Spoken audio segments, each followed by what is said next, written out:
I'm Michael Moeller. I'm director of the Kellogg Center for Philosophy, Politics, and Economics at Virginia Tech.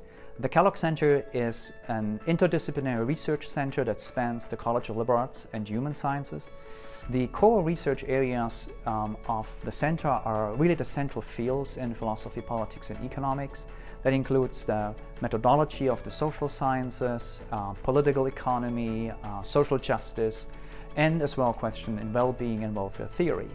The workshop today really squarely falls into this field of PPE, and so we're really excited that we had today a very great lineup of speakers combining and synthesizing knowledge in various different fields to think about the good life. And who does not care about the good life? That's something really that should be of interest to all of us. I think what is important for us and for our students is to critically think about the topic, to go through the thought processes and to discuss in a respectful manner with each other. For me, it was just a great opportunity also to engage with some people working in different areas of well-being. Hi, my name's Gil Hirsch. I'm an assistant professor here at Virginia Tech at the philosophy department and the Kellogg Center for Philosophy, Politics, and Economics. And what I'm presenting on today has to do with questions about the shape of a life and whether an upward sloping life is better than a downward sloping life. So what we do as philosophers is we try and explain why is this going to be good for you? Why is this going to make you happy?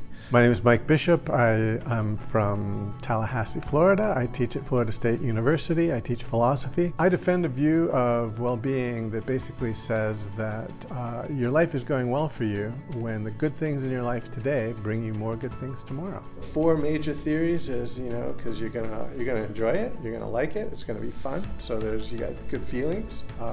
You're gonna be glad you did. You're going to regret it if you don't. So you got your attitudes. You've got success. You're going to be such a great player, right? It's going to be, you've always wanted to do this. So you've got success, understood as in terms of getting what you want, and then you've got you're going to be so good. You're going to be such a good little player. So you got your virtues, and those are the 4 theories. I'm Jennifer Hawkins. I am an associate research professor at Duke University. I work on the topic of well-being, or what's, the question about what's good for people in the abstract, like can we say what's good? But I'm interested in it for very practical reasons. So I also work a lot on medical ethics and other policy issues where I'm interested in how do we measure whether people are doing better or worse? How do we think about what makes people better off?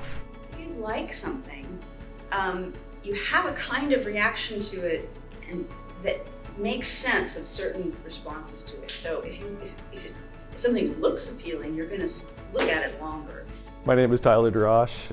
I'm an associate professor at Arizona State University. I teach in philosophy and I also teach at the School of Sustainability. Here today, I'm defending a new view on consumer well-being.